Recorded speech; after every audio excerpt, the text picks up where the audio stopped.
This episode is brought to you by Wear Buff, your go-to for Buffalo-inspired apparel. Get your hands on stylish t-shirts, hoodies, and more at wearbuff.com. That's wearbuff.com. And make sure you use the promo code TWB at checkout for 10% off your first order. Stay Buffalo proud with Wear Buff. The Buffalo Bills get demolished in their preseason opener, losing to the Chicago Bears 33-6. This week on the Wandering Buffalo podcast. You're now listening to the Wandering Buffalo podcast with your host, Justin Goddard.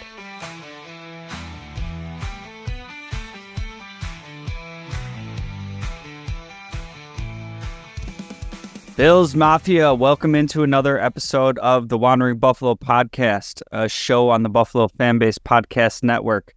My name is Justin. I'm your host today, and hey, we did it. We made it to a football season.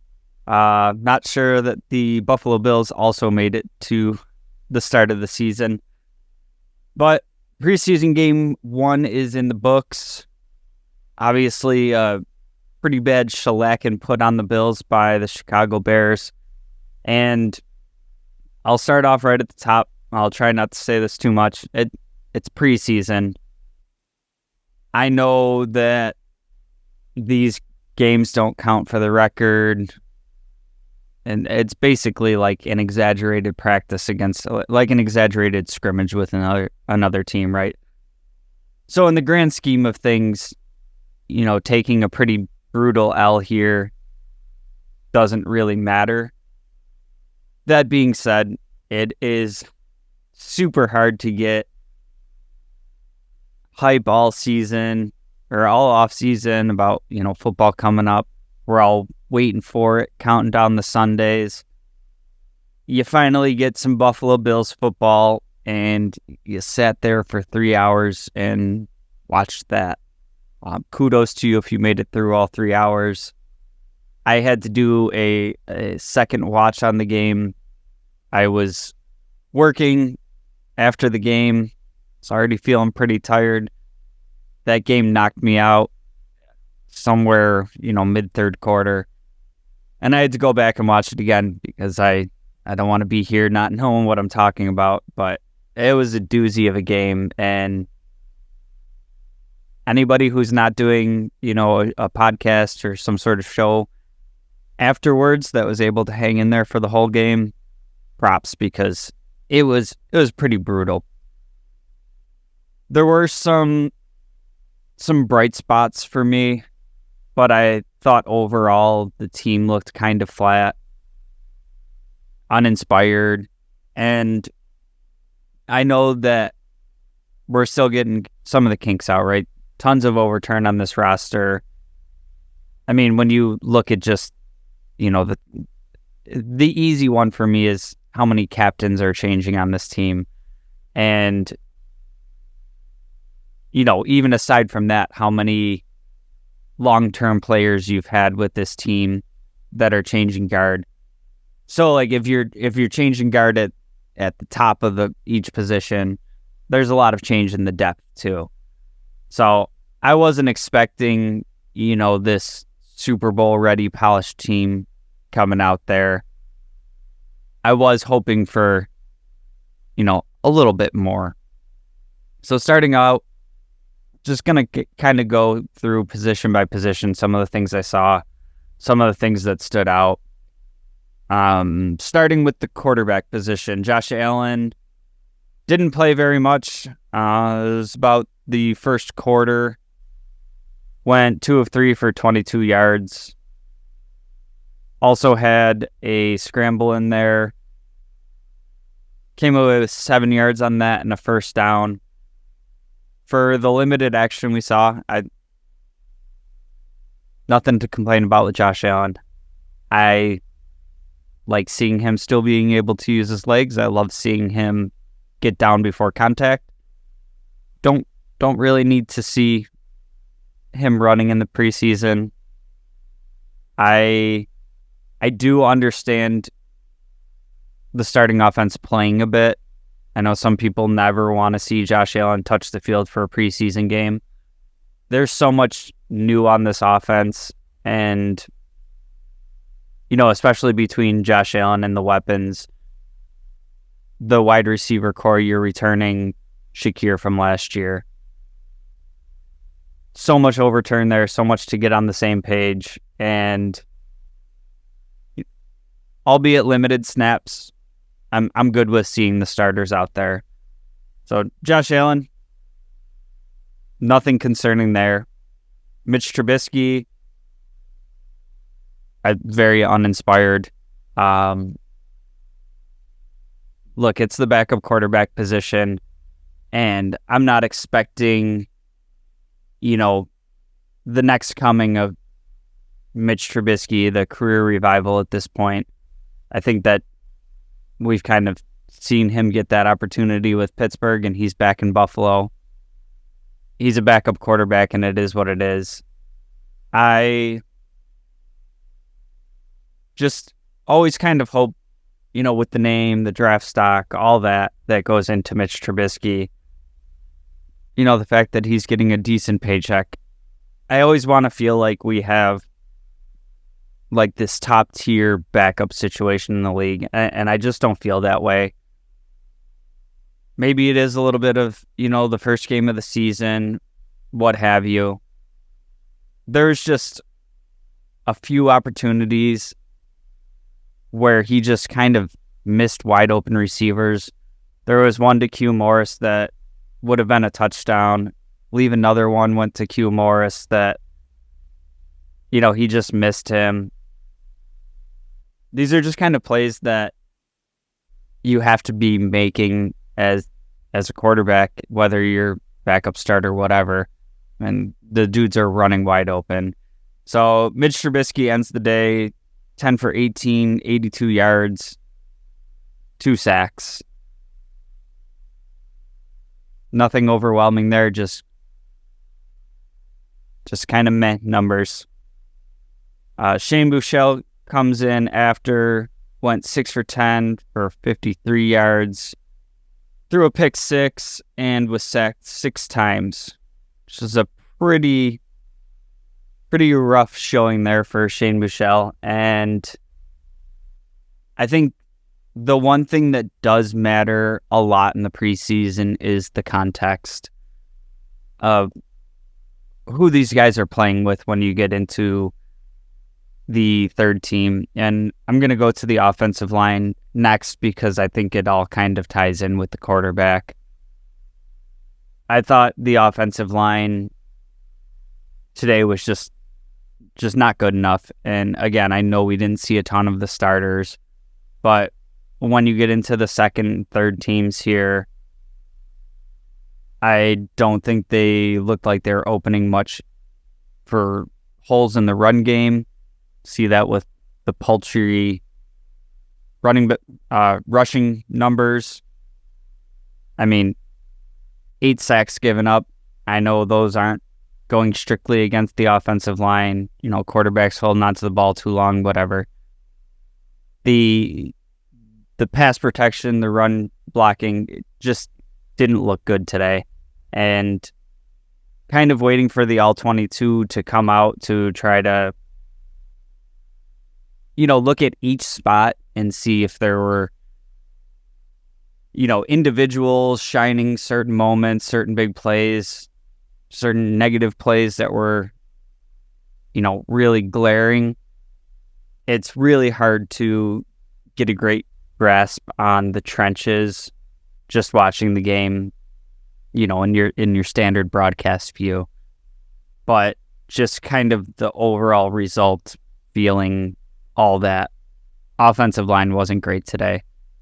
So we'll take a further look at that as we move into the next game and kind of go from there. But not a great day for the offensive line, which kind of moves us into the running backs. Just all around bad game rushing the ball. James Cook had 4 carries for 2 yards. Ray Davis, 5 carries for 2 yards. Darrington Evans, 3 carries for 11 yards. Frank Gore Jr. had 7 carries for 21 yards. So, I mean, your best average yards per carry there was 3.7 yards. And just overall, not much success.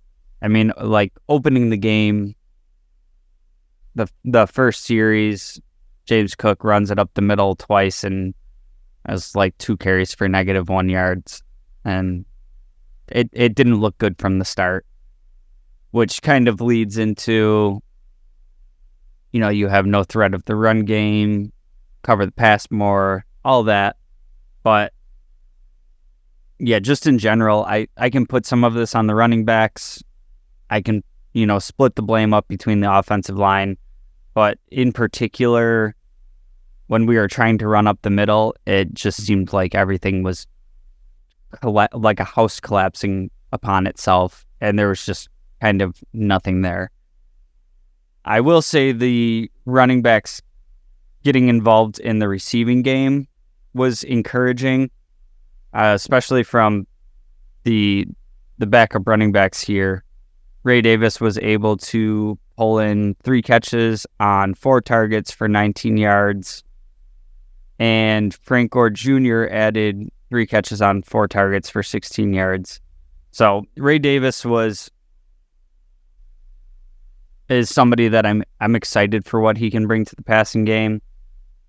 So seeing him involved in running routes, he looks like he belongs doing that.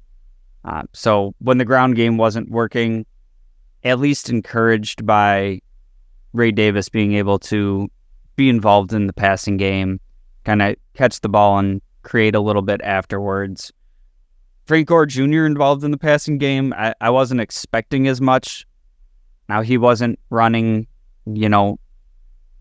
as nuanced of, pass routes, but he was able to hold on to the ball as kind of a check down option and create some yards.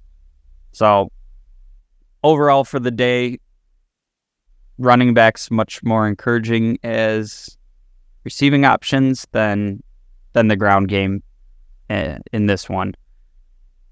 The wide receiver room, if you listen to the show, this is one that I've been really excited to see how some of these position battles shake out, and not just on the tail end of the depth chart. I was hoping that we would see some action from the starters to kind of get a gauge on how this whole new group is coming together. And I will say that I was pretty disappointed that we didn't get to see Matt Collins in this game, kind of dealing with a little lingering issue. I was really excited to see, the whole new look receiver core together. We didn't get that, but we did get some action from the starters in Khalil Shakir, Curtis Samuel, throw Keon Coleman in there. And I'll say the highlight of this group for me kind of gets shared between Curtis Samuel and Khalil Shakir. Khalil Shakir going 3 for 3 for 28 yards, and Curtis Samuel 2 for 2 for 23 yards. And I think early on we saw Curtis Samuel and kind of his explosiveness on display, his ability to move around the field. And in particular, he had a screen pass early that was kind of one of these, it was like a jailbreak screen type deal that we saw the Bills try to run a lot with Diggs last year. We didn't have a ton of success there. And to be able to see that wide receiver screen early and Curtis Samuel just explode and get up the field and get extra yards with it was super exciting. And I have to say I'm super stoked for what I think Curtis Samuel is going to be in this offense. Very similar feeling with Khalil Shakir, and he kind of picked up right where he left off. And I do have a little bit of concern of Shakir kind of blowing up towards the tail end of last year. And, is this the Gabe Davis situation type deal over again, where we're really impressed with what he's done, so we're going to kind of promote him sooner than we planned on, and when he goes from being the number 4 option to the number 2 option, whatever, we see the numbers fall off a little bit. Didn't look like it in this game, and he runs super clean routes. He gets separation, he's getting open, and then he's got like the sneaky explosiveness too. So he's kind of a similar skill set to Curtis Samuel, and I think one of the things with Khalil Shakir is he's been like such a good possession receiver for us. It's like easy to forget that he also has that explosive speed. I'm really excited to see what kind of those skill sets and how they match up with Matt Collins and Keon Coleman as we get into more action, and them being more size guys, and even on the screenplays, having them be able to get out front for blocking for these wide receiver screens and such. So excited about the top end of the receiving core there. The rest of the receiving group, kind of uninspiring to me. Keon Coleman does come away with 1 catch on 3 targets for 8 yards. I will say the one catch that he did have was, a display of him getting really nice separation. He's kind of pressing down the field and cuts the route off and does come back, and the corner kind of just keeps going, and he's able to get the ball and turn it upfield. Not a huge game, not, this huge stat line for him. But what we also didn't have from Keon Coleman was, a bunch of drops on tape, him running around like he doesn't know where he's going, all that type of stuff. So,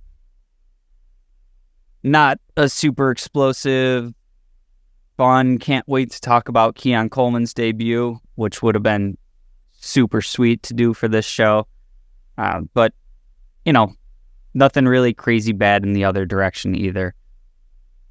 Kind of the tail end of the depth chart in the receiver room is where I've been looking at the position battles, and I don't think I would say anybody from the tail end there really separated themselves in a good way. I think KJ Hamler had a pretty rough day. He got in there for his first return opportunity, fumbles a kick return, kind of made up for it a little bit with a follow-up punt return he took back for like 15, 20 yards. But he had a drop go right through his hands. MVS had at least 1 drop. Terrell Shavers had a drop as well. This was a ball for Mitch Trubisky that was kind of behind him a little bit. Tough catch to make, but kind of a play you really want to see the guys make when you're talking about, battling for 1, maybe 2 spots. Isabella had 1 catch for 15 yards. Lawrence Keys, 1 catch, 13 yards. Xavier Johnson had 1 for 9 yards. Just nobody in that group really separated themselves from the pack at all for me. And kind of as we move forward with this receiving battle, I don't think we learned enough from any of these guys to give me a more clear answer of how that's all going to shake out. I think it's something we'll kind of have to take into next week and see if anybody stands out a little bit more. But I will say KJ Hamler is somebody that I've been very high on. The first depth chart from the Bills come out, and he's listed as the number 1 returner. So I'm thinking I kind of had him as the fringe guy, maybe making it if they kept 6 receivers.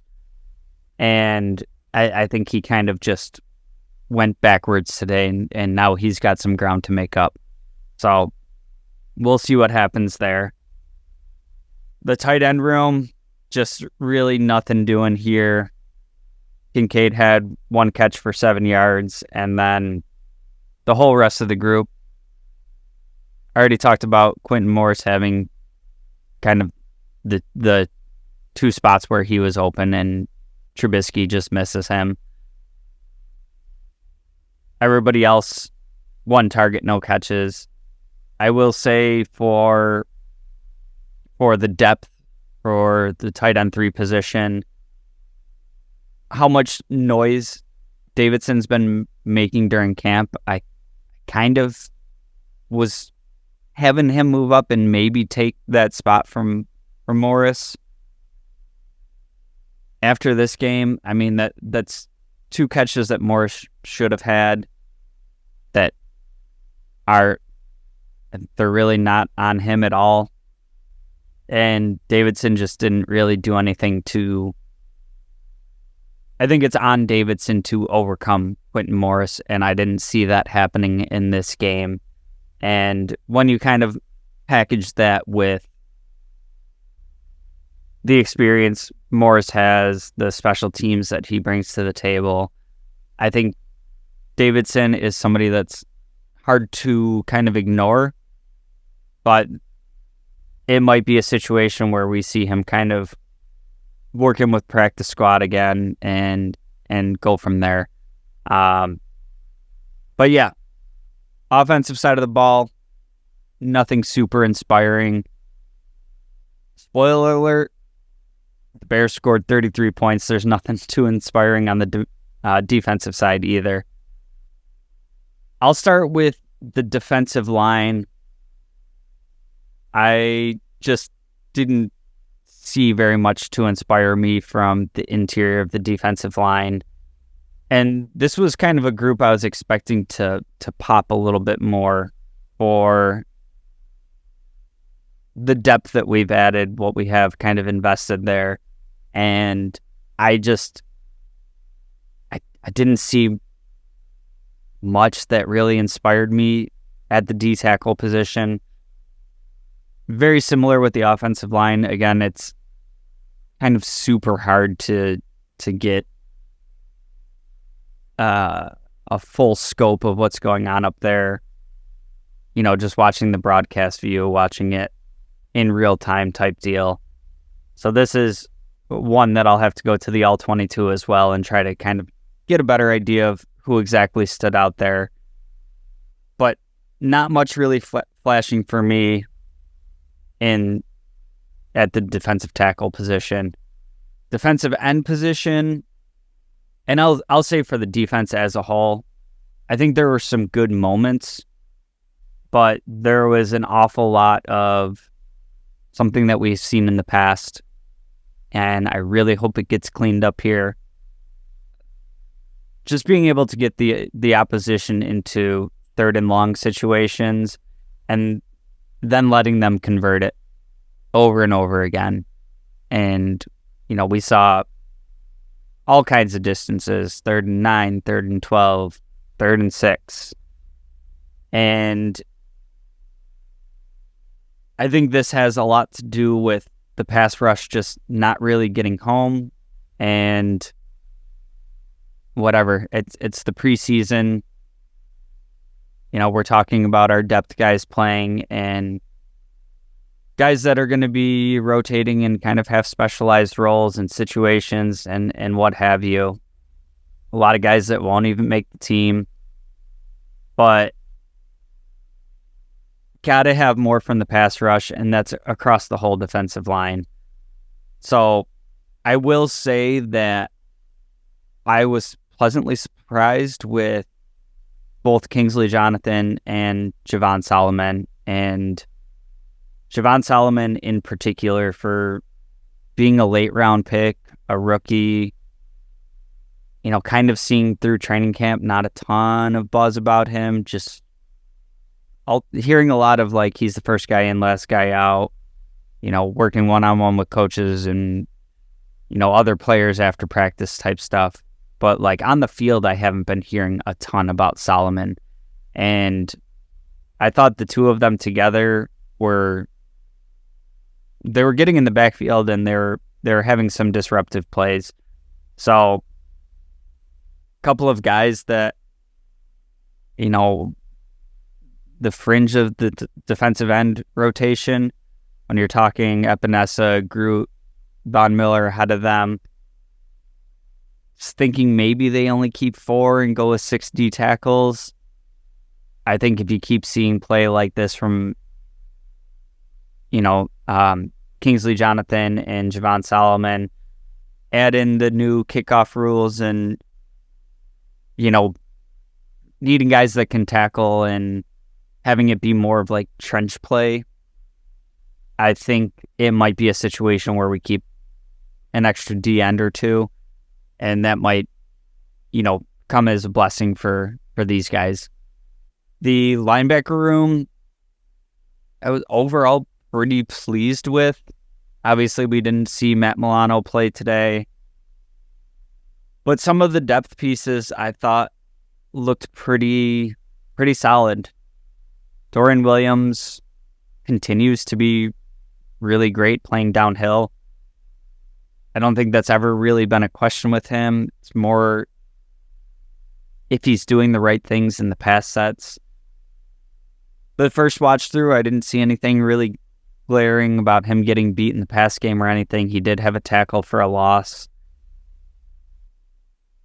Kind of hoping we see that next step in the development from Dorian Williams and have him be the first linebacker off the bench if, somebody gets hurt or anything.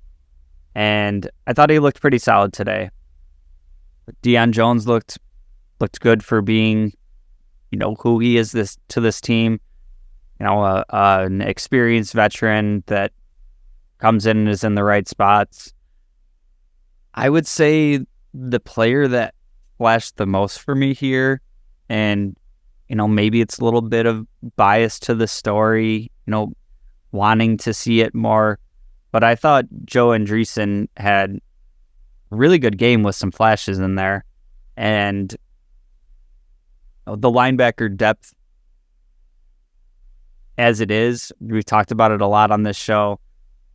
It was kind of one of those positions where it just got massacred with injuries last year, and you could tell this offseason Brandon Beane didn't want to play that game again and really loaded up on the position. So it's kind of tough sledding for there to be a spot for Andreessen on this roster, but it's nice seeing a guy like that come in and not look like he's in over his head, not look like he's drowning. He looked like he belonged, and albeit you have to put everything with the caveat of who they're playing against. You're into the third, fourth stringers at this point.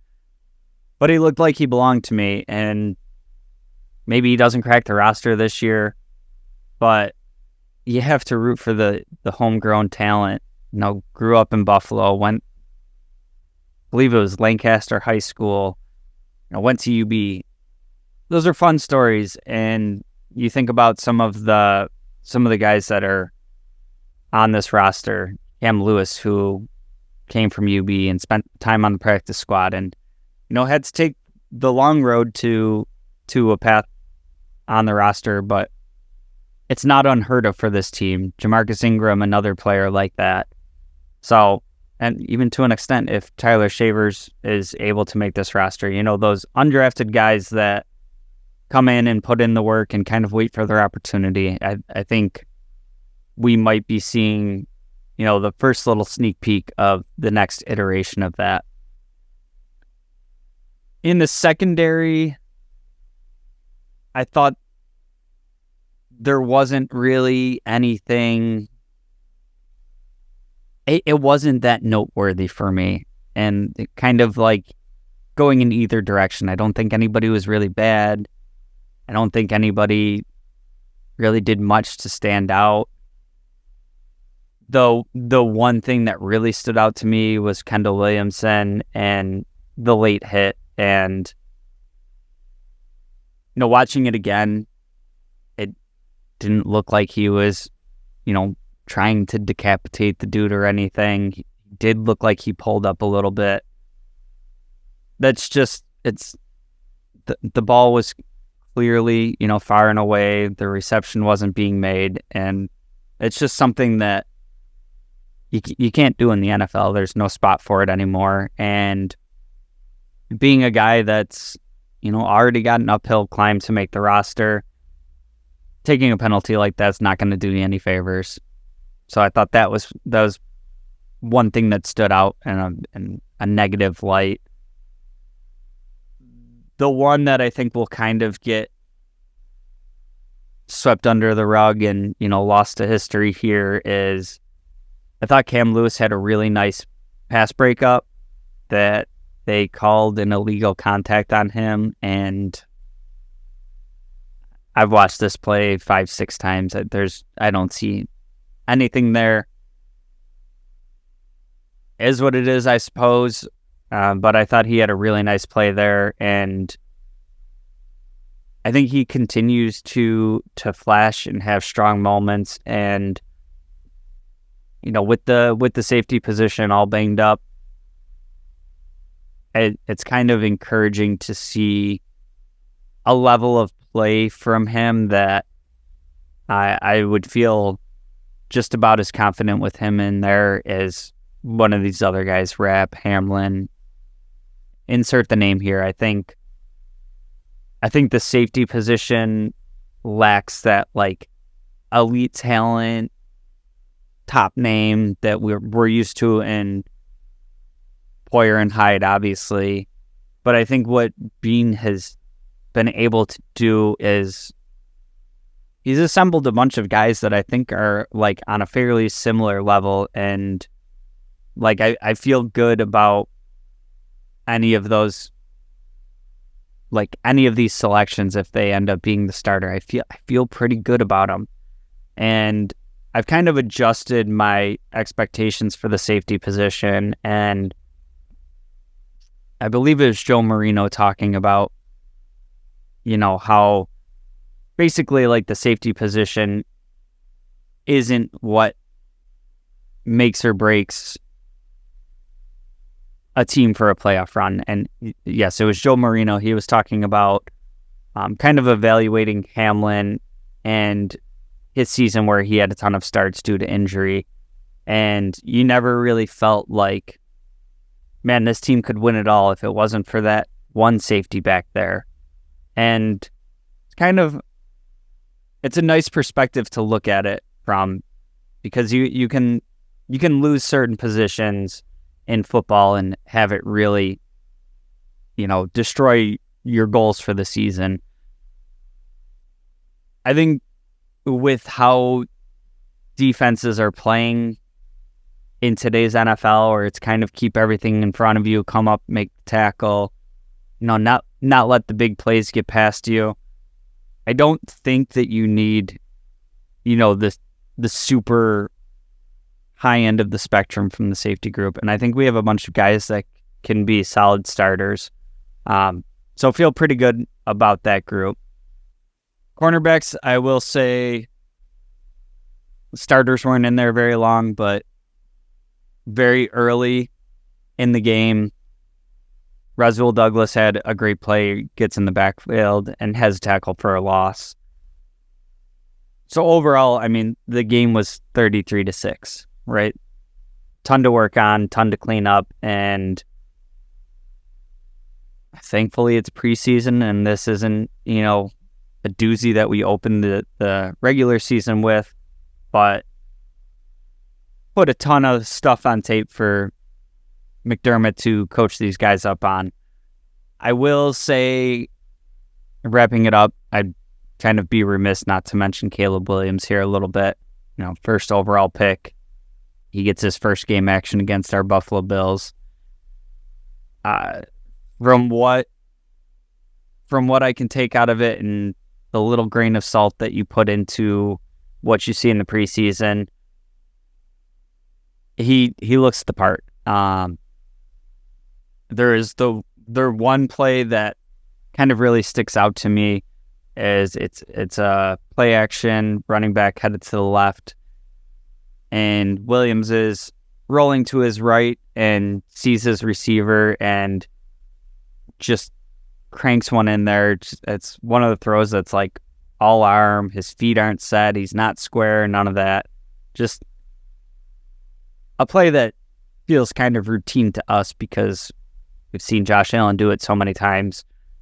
But it is, a rare ability for NFL quarterbacks to be able to make a throw like that.